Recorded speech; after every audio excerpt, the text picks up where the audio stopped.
Hey, what's up guys?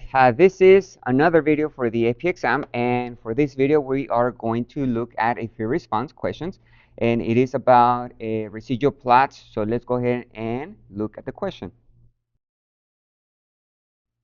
You guys can pause the video, read the problem, and then we'll do part A and part B.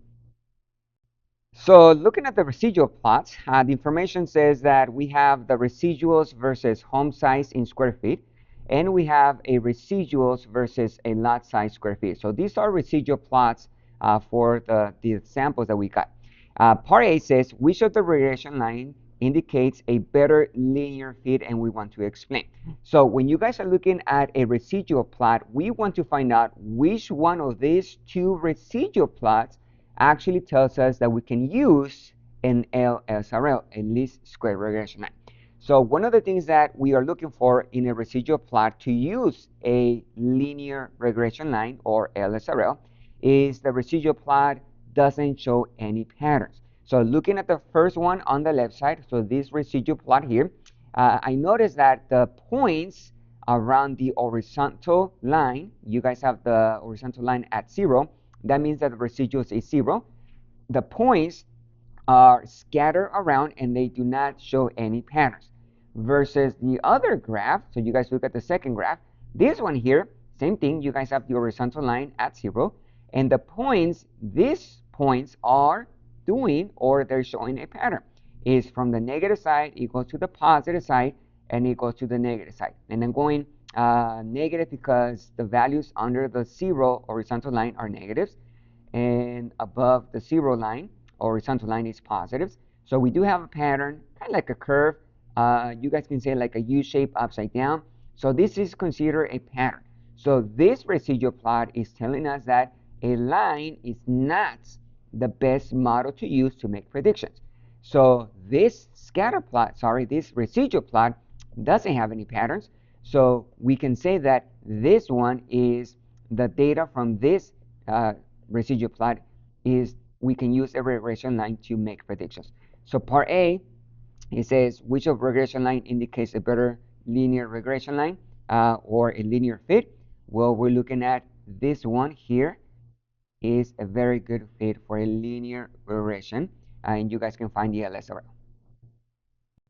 Now, part B says the two regression lines are used to find estimates for the sale price of a 4,000 square feet home sitting on a 40,000 square feet lot. One of the homes in the sample has 4,000 square feet and is sitting on a 40,000 square feet lot. Which of the estimates were underestimates and which were overestimate of the sale price of this home? And we want to explain. Well, this one, guys, you have to remember what is the residual when you guys are estimating. The residuals will tell you guys if we overestimated or underestimated. So let's go ahead and review residuals. So I'm just going to put the formula on the bottom. For the residuals, you guys are going to take the actual, so the actual price, in this case, in context of the problem, we're talking about prices of houses, minus the predicted one. Okay? So if you guys go by this formula here, you guys have the actual minus the predicted. Notice that we're subtracting. So sometimes when you guys have find the difference, you will get a positive answer. Sometimes you guys get a negative answer. So when you are looking at the size of the house and the size of the lot, let's go ahead and focus on the size of the house first. So we have a home, a house that is 4,000 square feet. So I'm going to go to the residual plot. Notice the first one, residual plot, is for home size. So residuals versus home size. And on the x-axis, there's the 4, and it is in thousands. So we have a 4,000. So if I focus on this size, 4,000, and I go and look for the residual point is way up here. So if you focus on this point, is above this one there. That one is above the horizontal line. There's the horizontal at 0. So that means that this one is a positive residual. So let's make sense. Let's use number sense. If you guys are finding the residual, if this is a residual, and you guys are using the formula residual equals actual minus predicted, in order to get a positive answer when you guys are subtracting, well, the actual has to be bigger, right? So you guys have a bigger price minus a predicted. That's going to give you guys a positive answer. So if you guys have the actual, this number is bigger than the predicted one, well, that means that the predicted value is underestimated because you guys have a smaller number than the actual.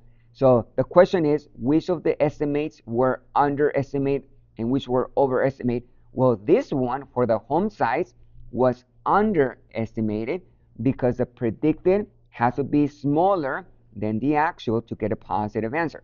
So my residual, one more time, it is positive. So I'm going to say here the home size is underestimated. And then you guys focus on the lot size. The lot size is 40,000 for the house, the lot.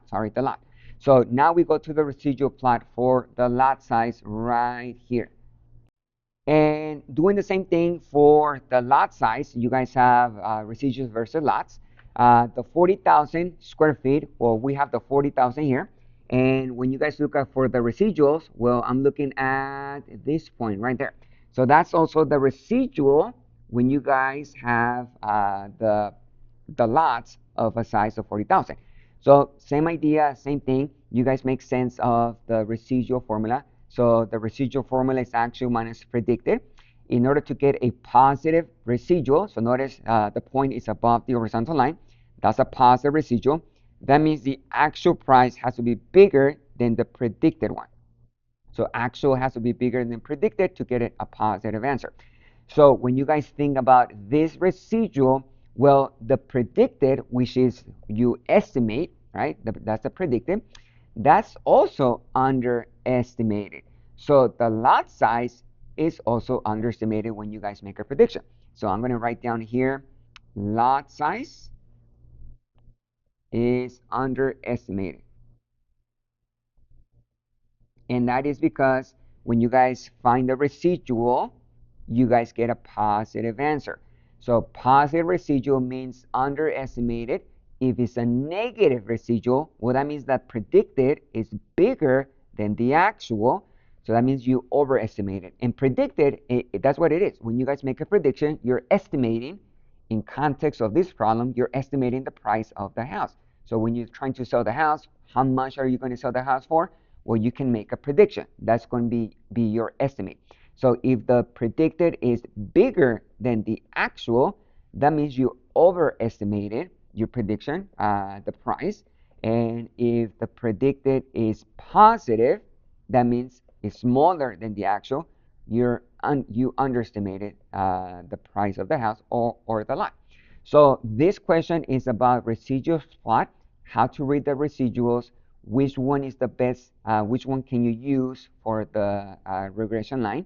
And we talked about this one doesn't have any pattern, so we can use a linear regression or LSRL to make predictions for this one. And we shouldn't use a linear regression or LSRL for this one. But question part B, they ask for the residuals. So we have residuals for the home, residuals for the lot size, and we notice both of them are positive. So they all underestimated because predicted is smaller than the actual to get a positive residual. All right, guys. So this concludes my video for this review. I'm going to make another one. Make sure you guys practice. Make sure you guys get ready for the AP exam. And I'll see you guys later.